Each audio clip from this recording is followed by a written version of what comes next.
Hello, and welcome to Keep the Channel Open, a podcast featuring conversations about art, literature, and creativity. My name is Mike Sakasagawa, and this is episode 150. Today's guest is Martha Crawford. Hey there, folks. Welcome to the show. Today, I'm pleased to bring you a KTCO Book Club episode with Martha Crawford about Ingrid Rojas Contreras' memoir, The Man Who Could Move Clouds. Martha Crawford received a master's in social work from New York University in 1995 and a postmaster's advanced certificate in clinical social work from the same institution in 1999. She worked as a psychotherapist and a clinical supervisor for 25 years in New York City.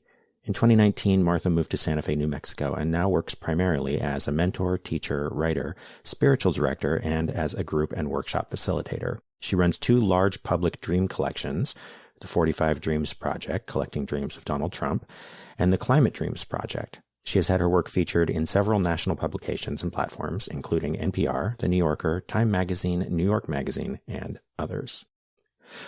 As I mentioned, Martha picked Ingrid Rojas Contreras' 2023 memoir, The Man Who Could Move Clouds, for our conversation, and it is a fascinating, beautiful book. Beginning with a shared dream between the author and her mother, the book follows Rojas Contreras on a journey back to her birth country, Colombia, to disinter her grandfather's remains. What follows is an interweave story about family and healing. Both Rojas Contreras' grandfather and mother were curanderos, spiritual healers. About memory and identity. Both the author and her mother experienced amnesia after traumatic head injuries. And about the history of Colombia, the history of violence there, which is really the history of colonization. It's like nothing else I've read before, and I was thrilled to get to talk with Martha about it.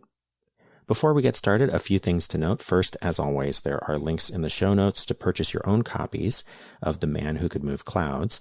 Martha has chosen to highlight the Collected Works bookstore in Santa Fe, so there is a link for that, as well as for the Book Catapult here in San Diego and bookshop.org. But as always, if there is a local independent bookstore in your community, I highly recommend ordering from there. There is also a link to Martha's website, whatashrinkthinks.com, in the show notes. And I wanted to mention that you will find both Martha's writing there, and she is one of my favorite essayists. And you will also find links to Martha's workshops there. Martha regularly holds workshops on dreams, on mortality, on emotion and contemplation, and more. Once again, that is whatashrinkthinks.com, and there is a link in the show notes for that. Finally, if you're enjoying the show, I hope you'll consider helping out by spreading the word and recommending it to other art, book, and podcast lovers you know. You can also financially support Keep the Channel Open by subscribing to our Patreon campaign at patreon.com/likewisemedia. For just $2 a month, you get access to the bonus audio archive, which includes readings from past guests who keep the channel open, interviews with the authors of the stories featured on Likewise Fiction, and monthly mini-episodes in which I discuss art and literature topics. This month's mini-episode is about the utility of escapism and the rise of cozy literature and pop culture. I hope you'll check it out. That's patreon.com/likewisemedia. Okay, let's get started. Here's my conversation with Martha Crawford about Ingrid Rojas Contreras' The Man Who Could Move Clouds.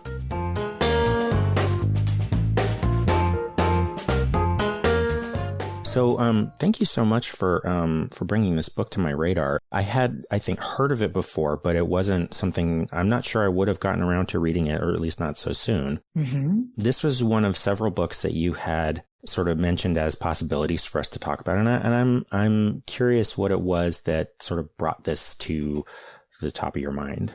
I mean, first of all, I'm always really interested, as somebody who works in mental health spaces, who's working in community care, I'm always really interested in adjacent practices, right? So I have colleagues who are mudangs in South Korea and sangomas in South Africa.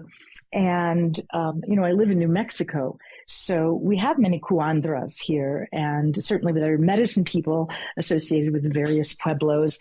And, in my experience, they're, really interesting and powerful healing modalities. And I'm always interested in the intersection and the overlap between like dream work and all these different traditions. So I'd heard that this was an exceptionally beautiful book about Ingrid Rojas Contreras' grandfather. And I thought, this is really something I will really look forward to reading. So I thought it might be, a nice piece for us to talk about. Yeah, I mean, it's interesting because if I were to try and say what this book is about, I mean, so the title, The Man Who Could Move Clouds, is obviously a reference to Ingrid Rojas Contreras' grandfather, who she calls Nono throughout the book. Yeah. But I wouldn't say that it's necessarily the book is specifically about him, or at least not just about him. Right. There's so much happening in this book, and I was trying to think about how I would sum it up, and I'm not really sure that I can. It's interesting. I mean, it's a memoir, but, it's a kind of magical realism. And I think a lot of people live in those kinds of spaces that are much more liminal than the kinds of Western storytelling that we're used to. I mean, the thoughts that really popped out to me about this were, stories of liminality. Ingrid Rojas Contreras writes this book about a period of time where she has had a traumatic brain injury and is negotiating really profound and overwhelming experiences of memory loss and amnesia. She identifies with her mother, who had a kind of initiatory experience of amnesia in her childhood, and her mother, who's also a quandra, like her grandfather. They're all sort of living and floating in these spaces between dream time and what we would probably call linear reality, right? So, it floats back and forth between Chicago and Columbia in the present and Columbia in the past. And it's a very liminal space. And I found it very beautiful because of that. It was very beautiful. The writing was, I mean, I don't know a better word to use than beautiful. Mm-hmm. And I was also really interested in the way this book is structured. So like if I sort of try to back up and take sort of a bird's eye view of this thing. At the beginning of the book, the author, Ingrid Rojas Contreras, describes sort of a dream that she has about her grandfather. And then in discussing this dream with her mother and other members of her family, they determine that they need to disinter her grandfather's body. And so she travels to Colombia to do that. And then in the process of doing that, she also ends up talking about her family history. She talks about curanderismo, the sort of magical healing that her family is gifted with. She talks about the history of Colombia, the history of colonization. Yeah. And that she talks about really sort of metaphysical things about identity and how it's tied to memory, especially in light of the fact that both she and her mother have had amnesia. And so we sort of dive in to this thing where there's all these sort of discursive sections, like they sort of go off at a slant from this main narrative of this disinterment and then come back to it and then depart and then come back. I'm not sure that even that doesn't really sum it all up. I think the first thing, you mentioned magical realism. Mm-hmm. The very first thing that I noticed about this book is that before it even properly starts, there's an author's note, mm-hmm. which I wanted to read just for the listeners. She writes, "This is a memoir of the ghostly, amnesia, hallucination, the historical specter of the past, which celebrates cultural understandings of the truth that are at heart Colombian. The stories in this memoir are the true lived experience of those who lived it as told to me. To protect the identity of all subjects, all names, except for a select few, have been changed. Only in one chapter in this memoir has the order of events been changed for narrative effect." But then, we don't know which chapter that is. Yeah. This right here is bringing in a bunch of different stuff. Exactly. Because first of all, we have this idea, she's trying to prepare us. And I feel like she has this understanding that because this is written in English and published by a United States press, that a lot of her readers are going to be Americans and probably white. Mm-hmm. And she's sort of laying this groundwork, I feel like, to prepare the reader for that, which I find really interesting in and of itself. She also then, this idea of protecting the identity of the subjects and changing the names really speaks a lot to the ways in which stories and life in general can be truly dangerous, mm-hmm. which is something that I think also is something that people in the United States in particular are not really used to thinking about. Yeah. And I wondered if you had any thoughts about any of that. Well, listen, one of the things that I think is really lost with this kind of post-Enlightenment fetishization of rationality, right? And I'm not against rationality, right? But rationality is only useful to us if it takes place in a context and in relationship and in dialogue with all of our, I wouldn't say irrational, but irrational experiences, non-rational experiences, emotional experiences, symbolic experiences, intuitive experiences. And I spend a lot of time working cross-culturally with a lot of different people who their realities would be dismissed as, by a white supremacist, Euro-American perspective, as merely superstitious or somehow as a kind of magical thinking, as opposed to a kind of legitimately subjective way of experiencing the world that doesn't need to be objective or subjective.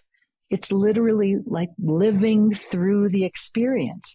One of the things I loved about the opening of this, because I do a lot of dream work and I do a lot of collaboration with people who are working on collective dreaming, and I have these, collective dreaming projects that I run online, that this was a family who was dreaming together. Ingrid Contreras Rojas had a dream, and she shared it with her mother, and her mother shared it with her sisters, and they'd all had dreams, and they put their dreams together like pieces of a puzzle, and they determined together intuitively, subjectively, and from looking at the images and symbols in these collective dreams that their grandfather needed to be interred elsewhere. I also loved, the ultimate reasoning around that, which was that as a curing healer in his community, people were still petitioning his dead body relentlessly for intervention of some sort, and he wanted to rest. And that's part of the notion that they all came together around, like, no, we really do have to move him. People are keeping him activated. And whether that's like a psychological reality or a spiritual reality, I sort of think they're probably the same thing. I remain wholly agnostic about those things when I'm working cross-culturally. I don't need to know. What I need to know is that it feels important and meaningful. So something is happening in this family and in this community where this healer is not allowed to rest. And they need to put him in a new place, whether it's in the psyche or whether it's in the ground or whether it's both, where he can be off duty. Yeah. I feel like there is so much in this book that has to do with this tension between a sort of Western rationalist understanding of life. Yes. And a more Colombian, perhaps indigenous way of understanding things like, everything from mental health to cosmology, like everything, right? Mm-hmm.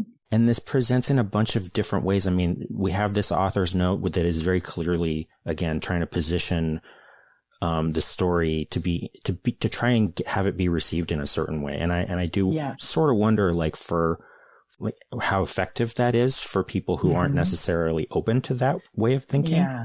Yeah. And then, towards the end, there's an anecdote that she shares about being at a party and talking about how her grandfather was said to be able to move clouds, and this, white lady sort of taking her by the hand and saying, "I'm a park ranger. Let me tell you about how wind works." And it's this condescension about it. But at the same time, how she herself is sort of wavering between these two understandings of the world that and particularly as embodied by her two parents. Yes. How her mother comes out of this healing tradition and understands everything in that context. Her father is always sort of blowing that off as like, oh, that's just a bunch of superstitious nonsense. And how Ingrid herself kind of seems to be pulled between these two worlds, which I found really fascinating, Absolutely. I mean, I feel like more and more, especially since, since 2016, my work has slid more and more into collaborating in these kinds of liminal spaces with people who are experiencing living stories that I have no desire to dismiss and that challenge my rational thinking sometimes. It's this real or is this not real? For example, Vine Deloria Jr., he's an indigenous philosopher. He talks about how if you ask an indigenous person, if you tell an indigenous person, I saw a ghost last night, they'll say, oh, tell me what happened. Right? But if you tell a Euro-American that you saw a ghost last night, they'll say, oh, no, you didn't. Right? They'll say, no, you didn't. You know, what did you eat before you went to bed? It must have been something you were watching on TV. And I find that as somebody who spends a lot of time doing dream work and working and collecting dreams, that this is a very similar way that we respond to almost all intuitive content. Right? So when people are like, oh, dreams, they're the most boring things imaginable. Or, you know, it was really just the pastrami sandwich you ate last night.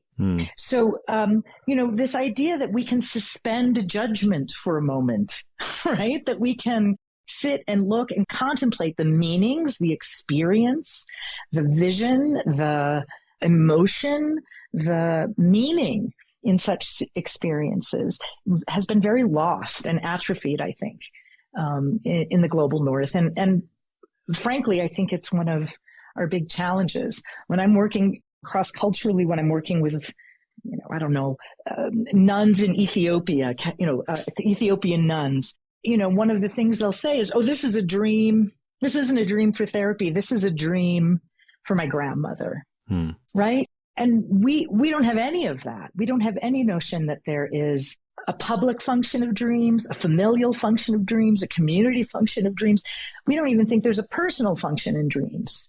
So, being able to sort of not have to make a hard determination, but to say, listen, this is real. This is real for the people who experience it as real. You may not have such experiences, and you don't have to decide whether it's real for somebody else or not. What happens if you don't worry about whether it's real or not and just listen to what happened? Yeah. And I think that's the challenge she's putting in front of people. And I'm sure a lot of people won't be able to participate in it. It's interesting to think about, audience. And I love talking to someone about a third person's book. I mean, that is something that I find a really generative and interesting process. I also, in this one case, I do kind of wonder how she thought about audience. And that's something I wouldn't really be able to know without asking her directly. But it's an interesting thing because I feel like there's sort of there's the one case in the way an American audience might respond with, dismissal, for example, just in the way that this park ranger lady did. There's also a way that I think kind of going in the other direction where sometimes Euro-American people can sort of fetishize this kind of thing. And that's right. And that's problematic in its own way. Right? Absolutely. And finding a way to kind of integrate these things in a way that's neither, that's not condescending and also not appropriative, not fetishizing. It seems like that's not something that we as an American culture are really taught how to do. We don't really have a rubric for how to do that. Yeah. And I think it's really, I think it's extremely important because, part of what you're talking about is a kind of extractiveness, that if there's something meaningful in it, we have to figure out how to extract it or co-opt it, right? And pretend that we can engage in it. I think that's part of what she's talking about in these, sections around really what colonization has done to indigenous spiritualities, that these are human and natural experiences that we've repressed. But because of that, we have a tendency to project all sorts of supernaturalism onto them. And as people have been acculturated in the global north, and that's not helpful either, right? That's a kind of extraction. Yeah. There are things about that remind me a lot of sort of how, as an Asian American person, the way that Orientalism can present in a very similar way, that somehow there's something about the East that is some more authentic or more wise or something like that. It's sort of a weird place to be. And I can't help feeling like this is something that she as a writer is aware of in the writing of this book. In fact, I really feel like, she doesn't quite say that directly, but I feel like it's there throughout this book, you know? Yes. Well, and I think she's challenging people not to, continuously not to co-opt these experiences, but to sit in them, to just sit in them, to just hear them and withstand hearing them and allow it to scramble our linear processing to some degree. Yeah. It's an interesting thing, too, this idea of like whether it's true or not true in a rational way is maybe not the important thing to be thinking about when hearing a story like this. And what I find so fascinating about it is that so much of this book, I think it would be easy to focus on the sort of supernatural or magical elements of it when there's so much in this book that is really about historical fact, about the fact of colonization and how that affected the people of Colombia. The ways in which, speaking to what you were just talking about, the ways in which indigenous ways of knowing and understanding were purposely erased, and also about the history of violence in Colombia and what that does to a people. Yes. And none of that is supernatural in the slightest. No. That's all very concrete. And the haunting of such things, right? That hauntings do not, right? I mean, she opens this with her author's note talking about this is a ghostly story, right? This idea that somehow the dead are dead and therefore they have no further influence on us. This is part of the way, the United States denies the realities of colonization and enslavement, right? Like, oh, that wasn't me. They're dead.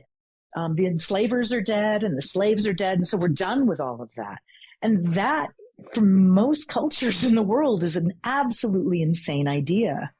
The dead have an ongoing influence in the unfolding of our lives, whether that's a psychological reality, a psychological fact, or whether that's a psychospiritual fact. And these kinds of, on one level, you could call it epigenetics. There's probably neurological inheritances along those lines. There's probably behavioral and acculturated environmental inheritances. But, in here, she's referring to the importance of contending with these ghostly stories, the stories that are unresolved and sit and need to be unburied and contended with. That just because something appears buried doesn't mean it's not still exerting an influence on the way we live. Yeah, absolutely. That word that you just used, buried, is something that is a recurring theme throughout the book, and buried in both literal and sort of metaphorical ways. Throughout the book, there is this repeated instructions about what you're supposed to do when you dig up haunted treasure. It's the exact same words throughout. When you unearth haunted treasure, you're supposed to trace a circle on the ground, recite the sequence of creation in order and in reverse. This idea of treasure being buried, being haunted. I mean, there's literal buried treasure all over Colombia, which is, an artifact of of colonization and violence. Right. There's also the sort of family secrets, and both that's secrets in terms of secret stories, but also secrets in terms of these healing powers.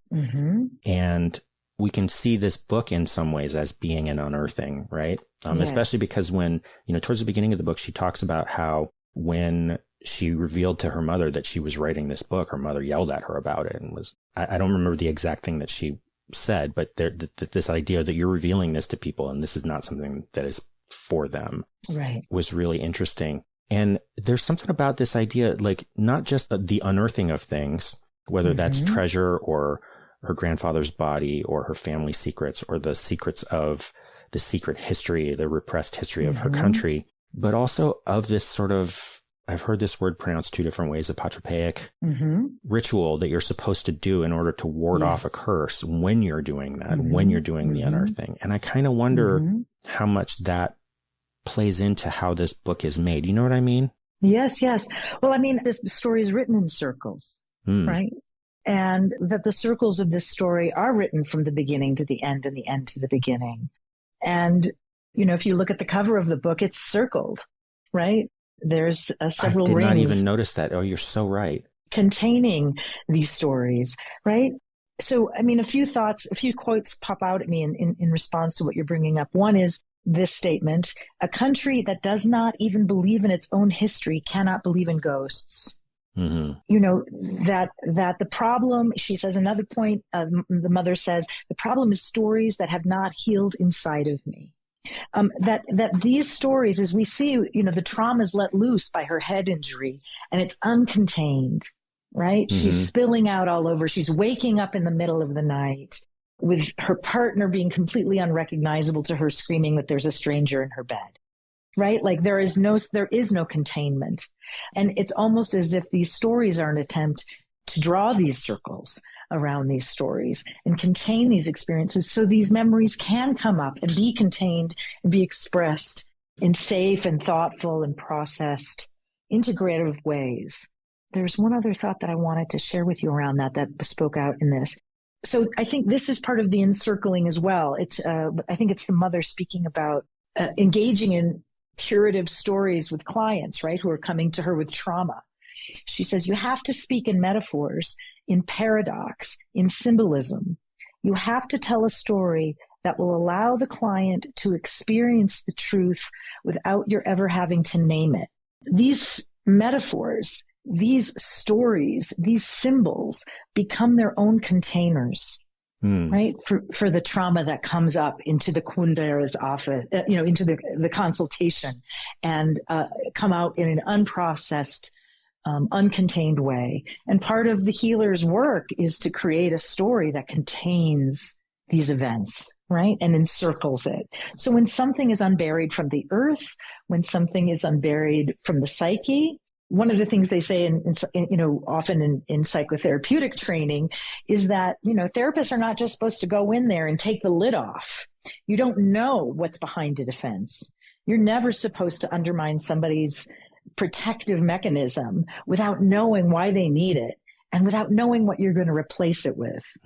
So if this is buried, it needs to come up in a way. If anything is buried in the earth or our beings, it needs to come up in a way that understands it was buried for a reason. Yeah.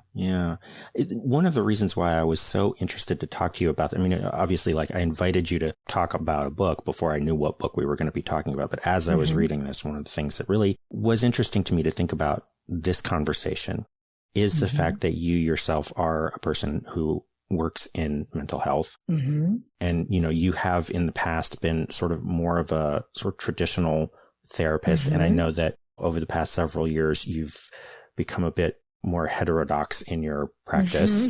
Yeah. And because of the way that specifically, so Ingrid Rojas Contreras, there are several chapters, and then even not in those specific chapters, but throughout the book, she talks about not just amnesia and things like that, but having an anxiety disorder. And then also that her older sister had a very severe eating disorder. Yes. And those two things are really delved into at a point. It's about 2/3 of the way through the book, if I remember right. And the contrast between how the Western doctors and therapists approach these things and how her mother approaches these things was really interesting to me in the ways, not just in the ways that they were different from each other, because they are different from each other and they use a different language. Yes. But in some ways, they actually don't seem that different to me. They're just kind of coming at the same idea from a different perspective, perhaps. Absolutely. And I really was interested to see what you thought about all of that. Yeah, no, listen, I think, one of the things they talk about is the ways that illness is tied to the spirit. And we we refer to psychotherapy, which is, therapies of the soul. We have this built in and we don't even think about it, right? That these are soul-based experiences. There's also a lot of tension in the psychotherapeutic communities now because there's medical models, there's medicine-based models, there's evidence-based models, but there still are a lot of metaphorical, symbolic, and storying models of therapy that are extremely closely related to these practices. And in many ways, drew from them really directly from European indigenous experience, right? From mythologies and, stories of, witches and those who could cure people and people like, Hildegard von Bingen, and all of these notions of how do we create a story that helps this person's suffering make sense. And she's talking not only about that in terms of the mechanisms of cure or healing for an individual, she's talking about it as mechanisms of cure for a nation that is experiencing collective trauma, that has experienced the collective trauma of colonization, and how that plays out and what stories get written about that. Yeah. To me, the biggest point of departure between the sort of Western approach and the Colombian approach to healing in this way, which there's a passage that I wanted to read here that it really struck something for me. She's describing how the doctors and therapists are trying to treat her sister, and how they talk about recovery being nonlinear, about relapse, but that all of this underneath it, there's this yearning for a pure state that existed before. Yeah. And she writes, "The pills my sister was given were meant to return her to a state of peace and wellness. But had we ever known a state of peace and wellness in the way Western medicine imagined it, we had grown up elsewhere amid bombs and death. Yet this metric of okayness was held out before us, a pure state we had to achieve. To Mommy and Nono, purity never came into healing because purity didn't exist. A person would always be visited by pain and grief. A person was an accretion, constantly growing in strangeness, becoming an accumulation. Healing was found in stretching toward abundance. It was not about leaving the past behind, dividing the self into good and bad, but about opening a path through ruins."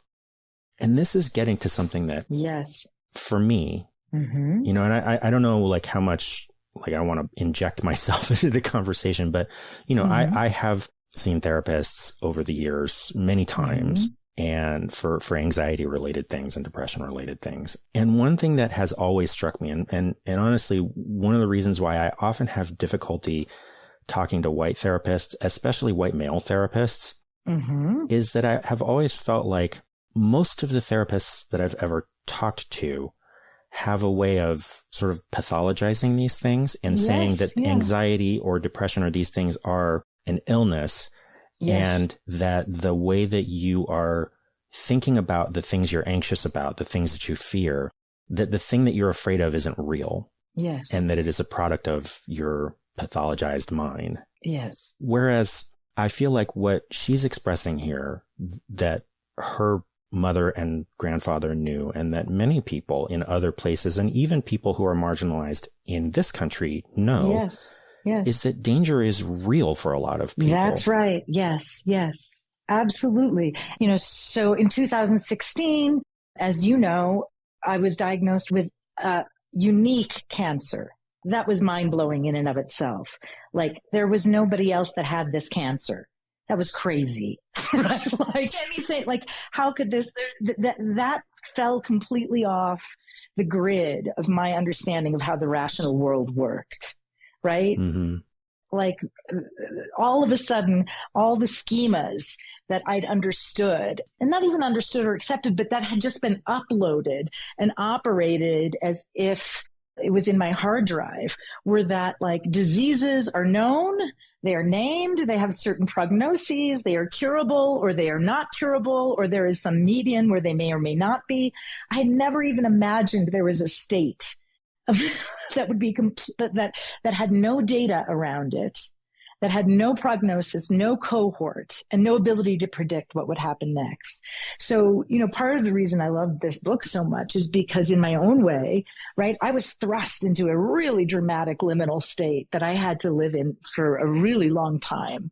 And, you know, this idea that the world is inherently safe, right? And the world is inherently, there's a clear taxonomy about things, and we're entitled to basic safety, just started to, you know, become very viscerally clear. I think, you know, intellectually, I would not have agreed with that statement before all of this, but I hadn't viscerally felt it. Like, oh, lightning can strike, and lightning does. And people have lived without this security. This illusion that safety is the natural state is actually just privilege, because you're able to press dangers outside of the walled city. And that outsources those dangers to other species and other human beings that you do not allow in the walled city.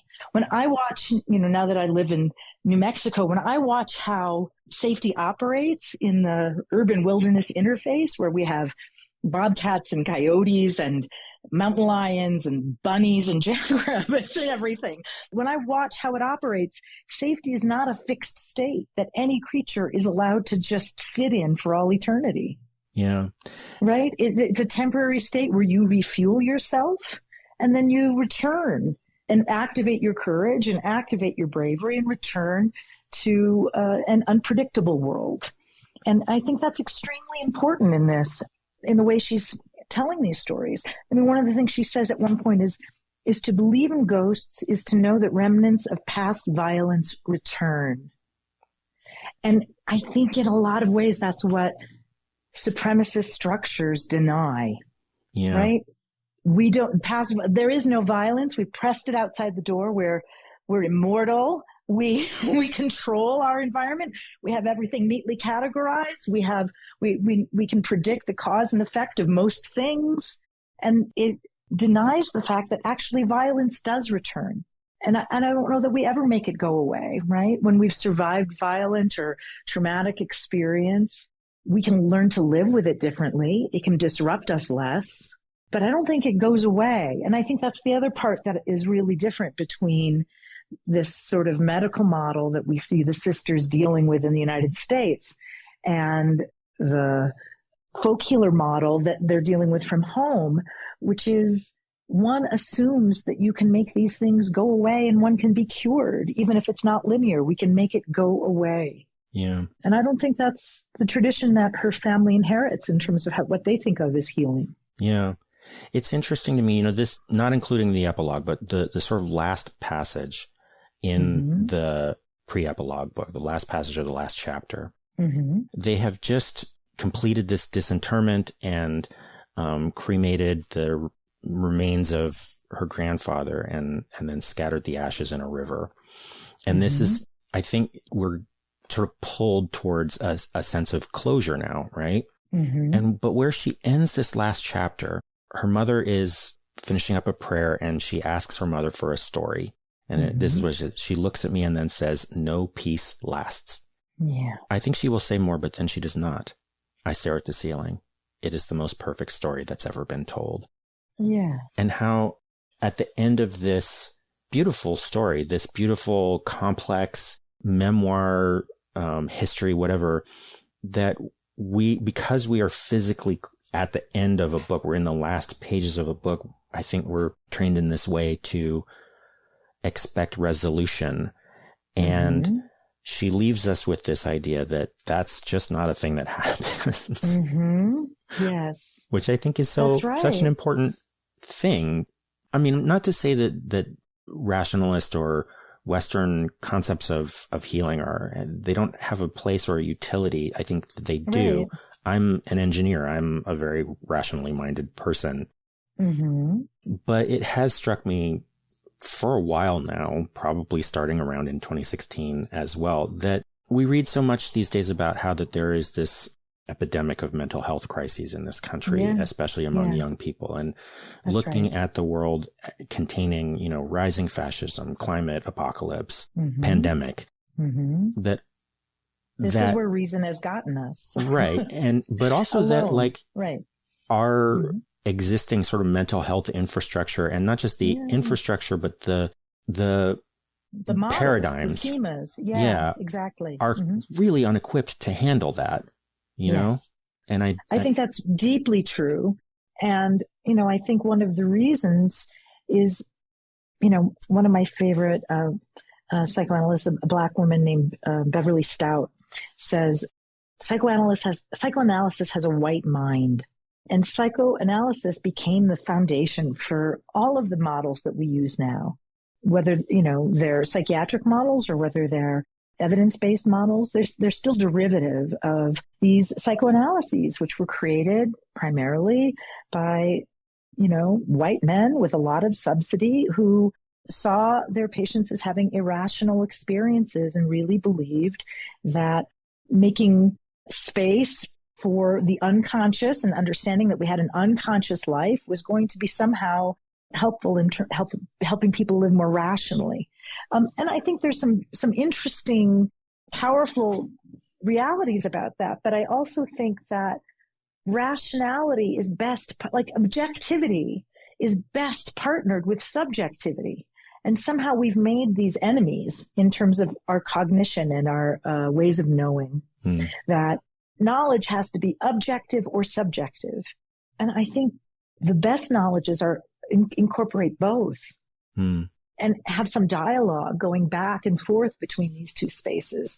Carl Jung, who has his own problems and his own problematic, supremacies, says, I think really helpfully that he wants to think about the conversation between what he calls ego or consciousness or rational daylight thinking and the unconscious, nighttime, nonlinear, poetic, intuitive thinking.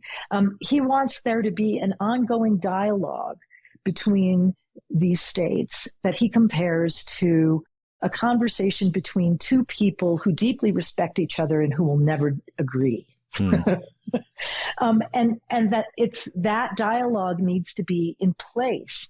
And I don't think that most of our institutional practices have that in place. I think the other thing we have a tendency to do is, you were talking about in the beginning about like, how do white American audiences digest this content, right? And are they going to be dismissive like the park ranger who wants to talk about wind?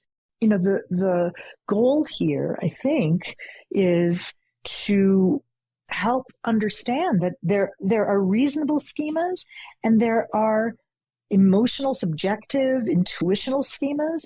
And what if we say both and? What if we say yes and to these realities instead of transform them into binaries and try to decide which one is real? Something that I wanted to go back a little bit, because we were talking a bit about amnesia. Obviously, this is like an important facet of the story. Yeah. And how this question of like, how do we understand ourselves? Who are we if we forget? Yeah. And how that applies both to a person and to a people. And this comes up, this idea of the body remembering, even when the mind doesn't, comes up in a literal way in terms of how she is when she, like right after her accident for several weeks, and she doesn't remember anything about herself. She has to sort of slowly come back to herself. And yet her sister describes her as, you're still so you when you didn't know who you were.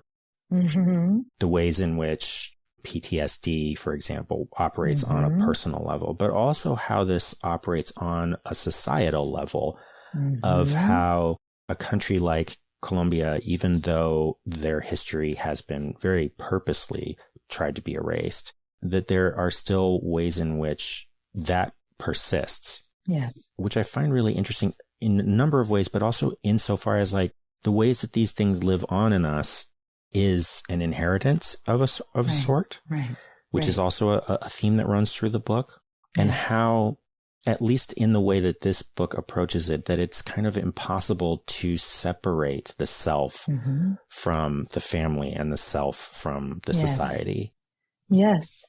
And I think that's a huge illusion in the global north and in the United States, in the dominant narrative, that we can somehow separate ourselves, that we have a core autonomy, that we haven't built up our identities from relationships to our environments and to other human beings and to other species and to trees and to sky and, et cetera. We have relationships with the environments that we live in, and the amnesia of, when you unbury something that's been forgotten, as we talked about earlier, there may be dangers associated with it, but there's also treasures. And what's been repressed and erased or dissociated or split off or forgotten, we assume are all bad. And this is why it's best to leave them be, right? Sleeping dogs lie. Let's forget about that. That has nothing to do with us. The country that can't remember its own history. But there's also really important treasures that live in this buried space that have to be liberated. And if you don't go toward the danger, if you don't disinter the thing that has been buried, you may very well miss out on, really powerful gifts that are extremely empowering, that maybe even very necessary for us to negotiate the crises that are upon us. I think this idea of seeing both a gift and a trauma, I suppose, in these things is so interesting.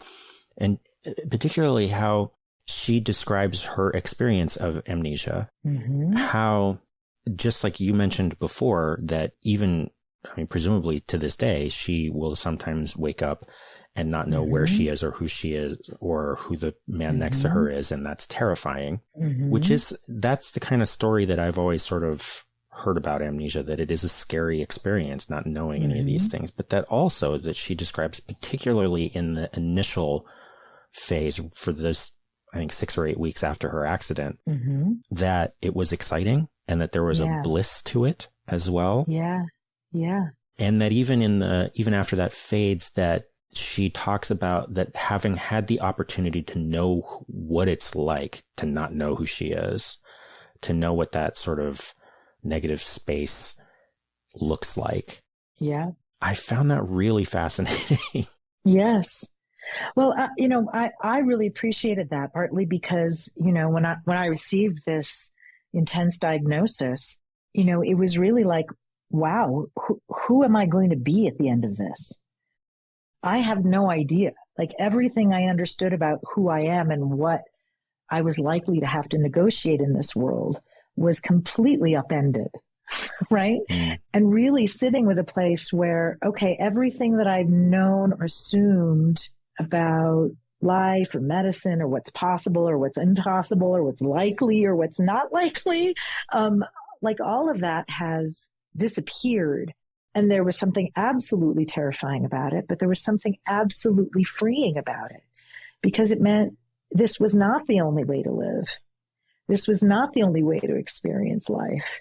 This was not the only way to live in terror of the next worst thing that's going to happen and to try to prevent it at all costs. That I didn't have to live in a state that required that I anticipate cause and effect. There was no way to anticipate cause and effect. And there was something extremely freeing about being kind of violently knocked off this grid. It meant that there were possibilities, adjacent possibilities that I might never imagine, and experiences I could have that I would never have, that would never have crossed my mind, and permissions I might even give myself. That if this idea that I'm a fixed thing and I've known characteristics and likelihoods are most likely to happen to me, and things are going to unfold in a basic, certain, expectable way, when that's slapped out of your hands, you live in a world of pretty miraculous uncertainty, where anything that happens is kind of amazing. Yeah. This uncertainty, there's a lot of discussion about uncertainty. And as we've talked about understanding that isn't rational, perhaps, or about what lives in the body after, even if the mind doesn't remember, about who we would be if we didn't know who we are. But late in the book, and this I think also bears on what we were talking about before, about the book being a way of encircling these things, to encircle the haunted treasure.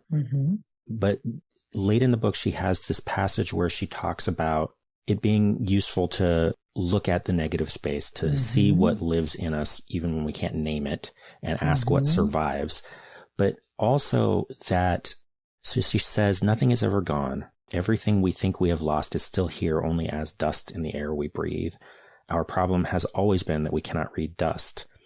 I have thought too highly of language, our indexes, our power to name. I have mistaken myself for what is reflected in the mirror, mistaken the stuff I am and the stuff I am made from for the bits of it I am able to trap in language, which, coming so close to the end of a big collection of language is such an interesting sort of epiphany to just sort of drop in your lap about the shortcomings of language when it comes to being able to understand or know things, you know? Yeah. This is, I think, part of, a similar dialectic, which is there are pre-verbal knowings, right? You were speaking earlier about like embodied knowings. Embodied knowings aren't cognitive, and they don't necessarily have language associated with them, right? They're chills up your spine, or, there's an image that haunts this story, and maybe you have a fresher memory of it than I do, of a woman in the water. Oh, yeah, the lagoon woman. The lagoon woman who emerges at different times in dreams and memories and in stories. She's kind of always at the edge of these experiences, and she's a certain kind of lagoon spirit, right? And she's never explained, right? And there's not a full unpacking, right, of this symbol or what it means or why it is emerging. It's left a little bit languageless, right? It surfaces, and we have a much more visceral response to it when it does, right? Like it offers chills, or it's a warning, or the hairs stand up on the neck, or people experience it as a threat, or it's a danger, but it's not intensely languaged, and it keeps surfacing, right? It keeps breaking through the water in lots of different ways in her dreams, at different crossroads in the storytelling. And I think, this is a kind of knowing too, right? The things we see out of the corners of our eyes that we can't quite articulate. Yeah. And, I think a lot of industrialized living has lost track of that, right? I go walking in the arroyos here with my dog, and he hears and sees and smells things, right, that I barely perceive out of the corner of my eye, right? Or that I maybe vaguely sense, but only because the dog has kind of taught me to, right?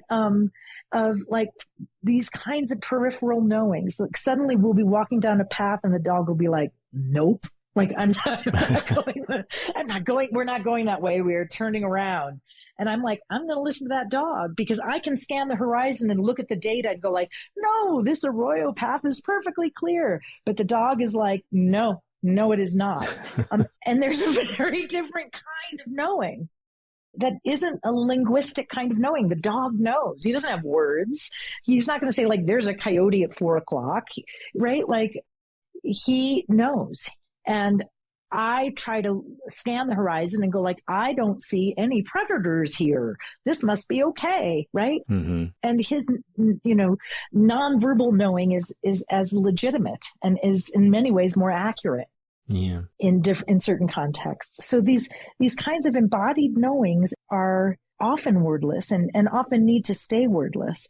This is, I don't do somatic therapies, but this is also why I've been very happy to see the, emergence of somatic therapies becoming more and more available to people, because there are things that we feel and sense that don't have anything to do with assigning language to them.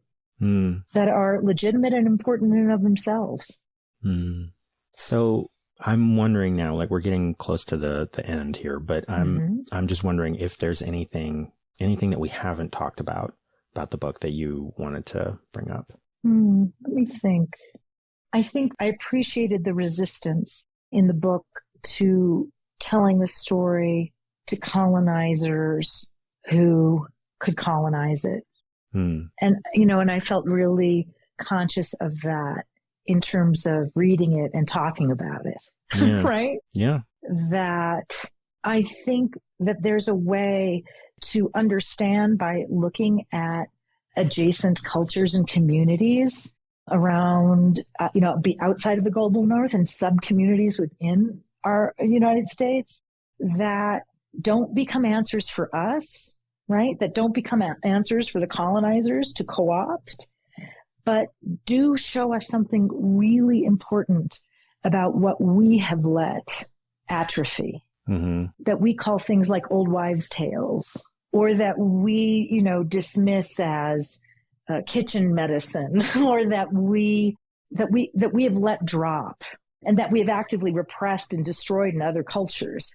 But I think it's really important to understand the kinds of range of experience that we have as part of the dominant narrative erased from our capacity to experience. And I think that's really different than co-opting somebody else's model, but to be able to look at other cultural models and to say, like, what are those spaces for us? What would it mean facing? You know what that reminds me of? What would it mean unburying? Go ahead. It's there. A couple years ago, maybe a little longer ago, I remember reading, I think it was just a social media post somewhere that was talking about Americans, specifically white Americans, who were living near the border and who get like really into Dia de los Muertos stuff. And this Mexican woman, I'm not sure if she was Mexican or Mexican American, talking about how you don't need to do that. You don't need to paint your face like a calavera in order to feel a sense of connection to the spiritual. You have your own traditions, like Halloween, even though you don't take it as a serious thing now. I mean, this has its roots in your own traditions, and that could be this to you if you wanted it to be. Yes. And I think about that a lot. Yeah.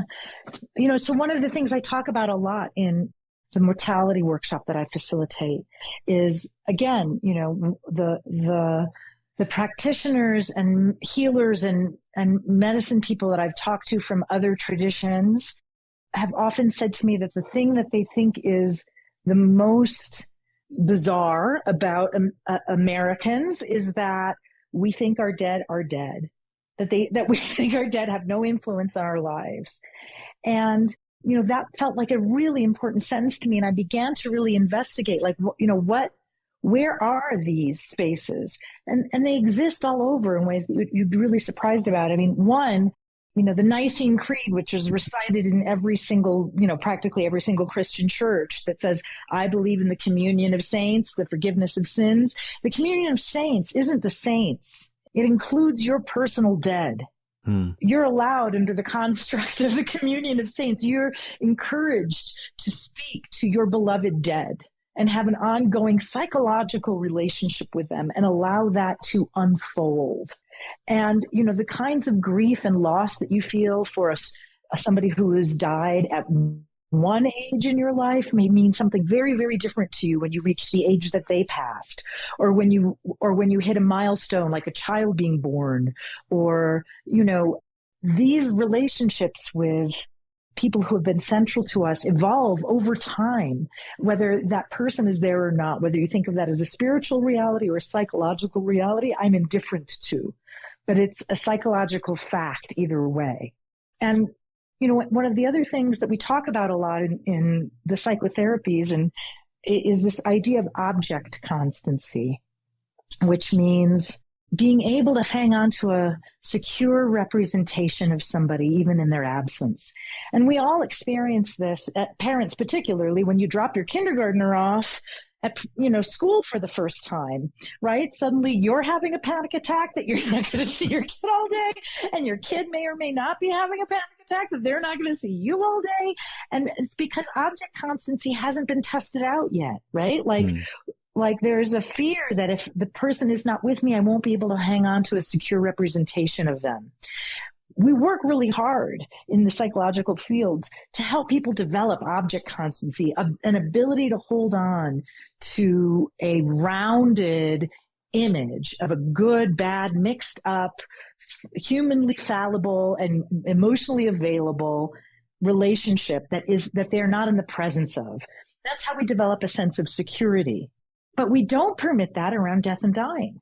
We disavow all object constancy the minute somebody dies. You're supposed to now accept their loss and see them as gone, rather than say, I have a secure, internalized representation of this person that lives inside of me that I can draw on and engage with.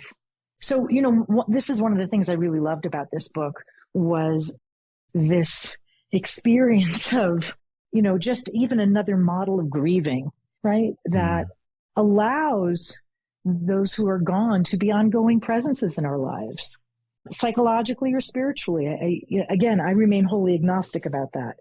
I sometimes suspect they're probably just the same thing. Well, the last thing that I always like to ask my guests when we have a conversation on the show is if there is a piece of art or literature or creativity in some form that you've experienced recently that meant something to you. Sure. Let me pull this forward here.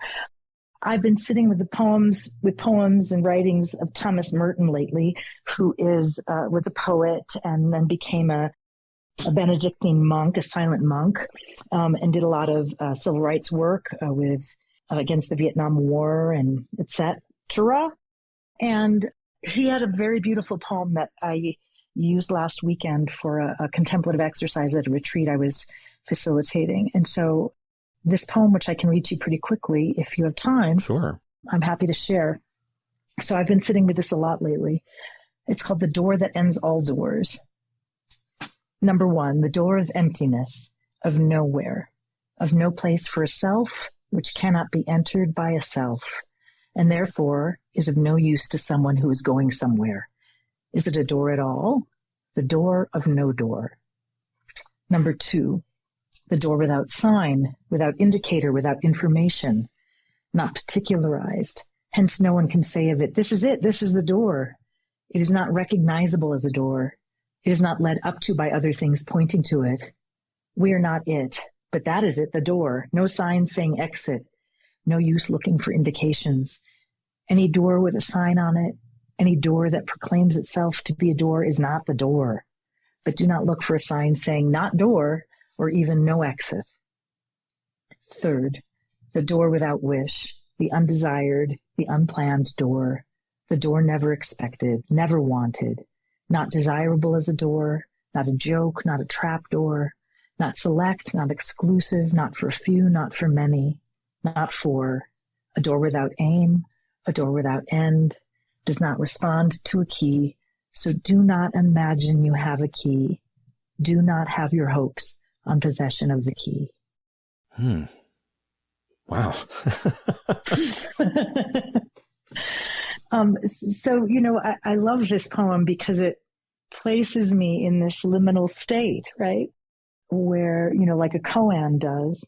And I think this book pulls us into many of these kinds of places where we're working in a place that doesn't negate reason, but is kind of not its turf. I think I'm going to probably have to sit with that poem for a while.